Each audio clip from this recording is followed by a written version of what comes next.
Our musical diversity alphabet, celebrating World Music Day. I hope this email finds you well, and the fact that it's arrived in your inbox 24 hours early this week hasn't confused you too much.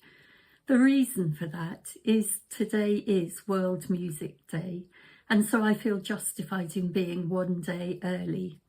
I couldn't let this day go by without letting you know about our completely free musical diversity alphabet resource. This contains materials that I wish I'd had to hand whilst I was class teaching to the EYFS and primary age range.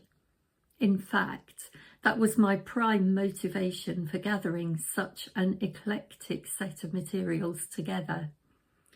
I'm just going to take a moment to explain why this set of resources is so important to me. To some practitioners, diversity means getting the children to listen and perhaps even learn a song from a different country or continent. To them, equity means something along the lines of giving the children in the group all the same amount of time to have a go on an instrument during the session. And inclusivity means ensuring that the instrument gets around the whole group in that one session. But in my mind, there's so much more to it. Diversity, to me, means understanding difference. It means being curious about the context surrounding each individual so that I understand their needs, learning styles and engagement levels. It's only by doing so that I can hope to treat them all equitably, not by giving them a go on an instrument, but by supporting them to fulfil their potential in handling and playing it, in order for the whole experience to become meaningful for them and their growth. In other words, I see diversity as coming from each individual within the group. For example, what are their differences? What's making them become who they are? Equity, on the other hand, is what I, together with other adults and society, do to help meet the individual needs of each child.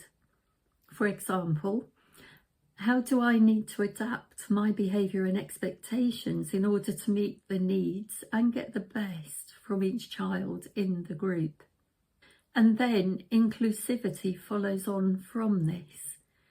In my mind, inclusivity should never be considered as just a top-down approach, as something the leader does to the children in the group. It's actually about welcoming everyone in, respecting them for their differences, whilst working hard at developing an ethos of working together respectfully as a team. For these reasons, inclusivity can't just be something that is done to the children.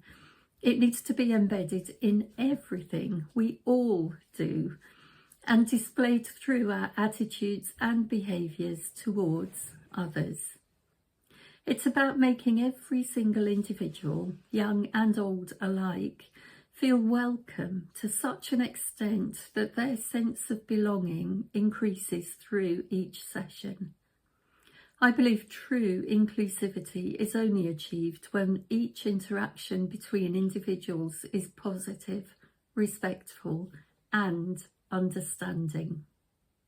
That's why it's so important for us to model such behaviours to our youngsters and to reinforce and celebrate the positive interactions of the children themselves. Our musical diversity alphabet is stuffed full of examples such as these. We've made every effort to provide representative musical resources throughout the alphabet. We hope, through the style and mediums in which the music and singing is presented, plus the wide variety of people included, and the contexts in which music is made and performed demonstrate to our young learners just how accessible, creative and fulfilling music can be.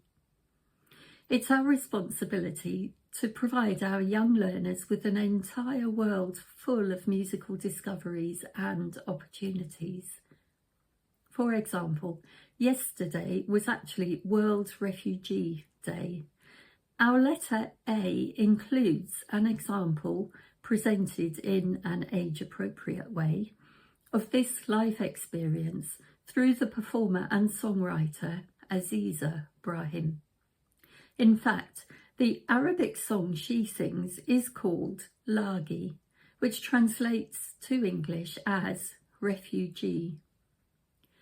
Within the letter A, we're also introduced to the fabulous Camille Malawi, one of our own Musicbuds community members. She provides us with some really entertaining and engaging vocal warm-up activities and then teaches us the beautiful Dabka Hora circle dance song.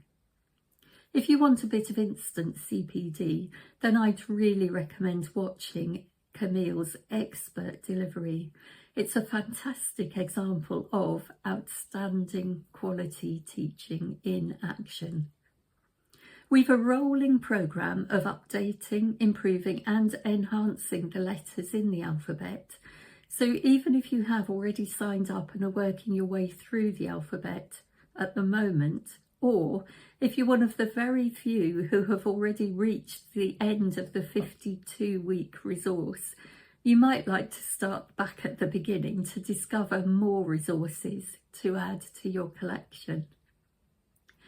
If you have any resources you feel you could share with us, either for the Musical Diversity Alphabet or for our World Nursery Rhyme Resources Week, which are also very popular, I'd love to hear from you.